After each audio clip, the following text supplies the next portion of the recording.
فالحراس كلهم قاموا يدورون على النبي موسى يريدون يلزموه. فالنبي موسى عليه السلام عرف انه هو دي يدورون عليه وحياته صارت بخطر، فانهزم وراح المكان بعيد.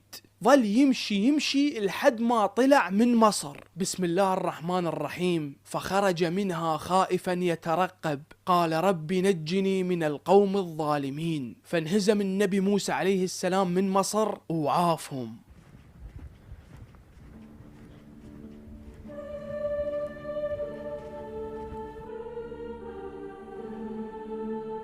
الروايات تقول ظل يمشي أيام لحد ما وصل المكان أو قرية يسموها مدين. مدين هي عبارة عن منطقة حاليا تابعة للسعودية، لحد هسه موجودة. كانوا أكثرية سكان هاي المدينة هم رعاة مال غنم.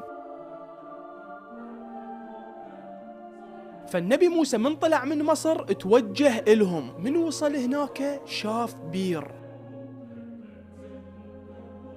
هذا البير شاف مجموعة من الرجال واقفة داير مدايرة دا يطلعون منه مي وينطون للغنم، وشاف 2 نسوان واقفات من بعيد هن والغنم مالتهن. فشافهن مقهورات وواقفات على صفحة، فراح عليهن وقال لهم ايش بيكم ليش واقفين؟ قالوا له واقفين ننتظر هذول الرجال يروحون حتى نجيب مكانهم ونطلع مي لهاي الأغنام مالتنا، لأن نخاف نروح وهذول الرجال موجودين احتمال يأذونا أو يسوون شيء، وأبونا شيخ كبير وما يقدر يطلع ويانا. فالنبي موسى ساعدهم وطلع لهم مي وشربت منه هاي الأغنام. ورا شوية راح على مكان بيظل على مود يستراح بيه، فقعد بهذا المكان يدعي رب العالمين. طبعا هو وحده وغريب وما يعرف أحد هنا. فورا ساعات جوي نفس هذن البنات اللي ساعدهم وقالوا له أبونا يريد يرد لك الجميل ويريدك تجي ويانا للبيت حتى يشوفك. شوف هذا درس تتعلم منه مذكور بالقرآن الكريم. الإنسان من يسوي شغلة زينة خصوصا من يكون بحالة محتاج بيها للمساعدة، الله راح يردها إله وراح يلقى واحد يوقف وياه. فأنت من توقف ويا الناس يوقفوا لك. فالنبي راح على هذا الرجل وقعد يمه وحكاله السالفة كلها. فهذا الرجل قال له لا تخاف، هاي الأرض ما يحكمها فرعون.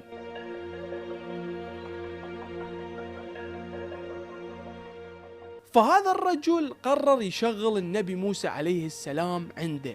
قال له بناتي ما يقدرن يطلعن وحدهن يروحن للبير يجيبن مي كل يوم، فأنت نريدك تساعدنا. فالنبي موسى عليه السلام وافق. فظل يشتغل عند هذا الرجل تقريبا 10 سنوات لحد ما تزوج وحده من بنات هذا الرجل. فمرت 10 سنوات عاش بها النبي موسى بهاي المدينة. ورا 10 سنوات رب العالمين كلفه بالرسالة وقال له لازم تبدي تنشرها وتبلغ الناس لازم يعبدون رب العالمين وحده لا شريك له.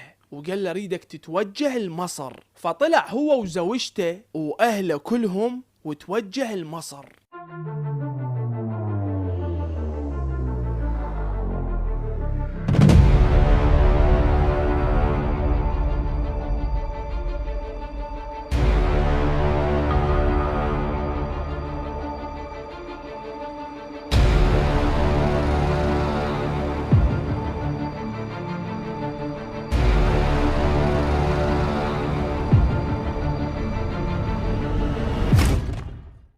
من نتوجه لمصر قبل راح على بني إسرائيل اللي انولد بنصهم. فمن هنا بدت رسالة النبي موسى عليه السلام. رب العالمين انطى للنبي موسى معجزات وقدرات خلت العالم تصدق بيه. أول معجزة عند النبي موسى كانت عنده عصا. هاي العصا كان كل ما يمشي هي موجودة بإيده، يسموها عصا موسى. وهاي العصا كان يرعى بيها الأغنام. بعد فترة من قدرة رب العالمين قامت تتحول إلى ثعبان.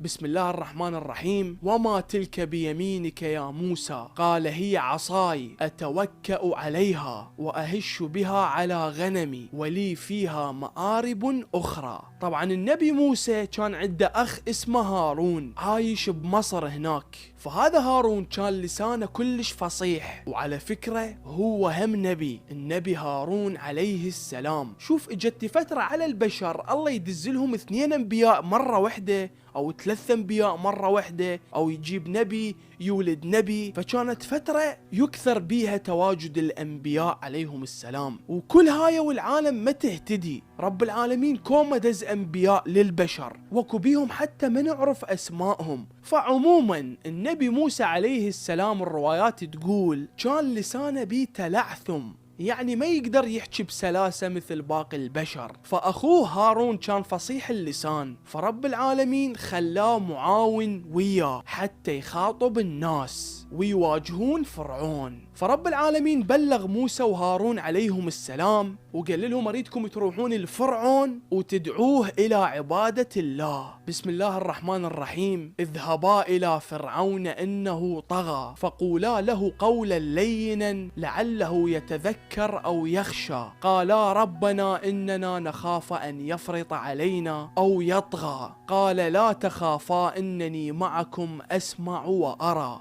شوف، رغم طغيان فرعون رب العالمين قال للنبي موسى والأخو هارون روح الفرعون فقولا له قولا لينا، يعني يحكوا يا بلين. رب العالمين قادر يقلبها بيه، بس رادهم يحاكوه بلين حتى يعطيه فرصة. فعموما توجهوا الفرعون، وأول ما وصلوا له قالوا له أنت لازم تعبد الله وحده لا شريك له. ففرعون ظل يستهزئ بيهم، قال لهم شنو الدليل على أنه أنتوا أنبياء مبعوثين من ربكم؟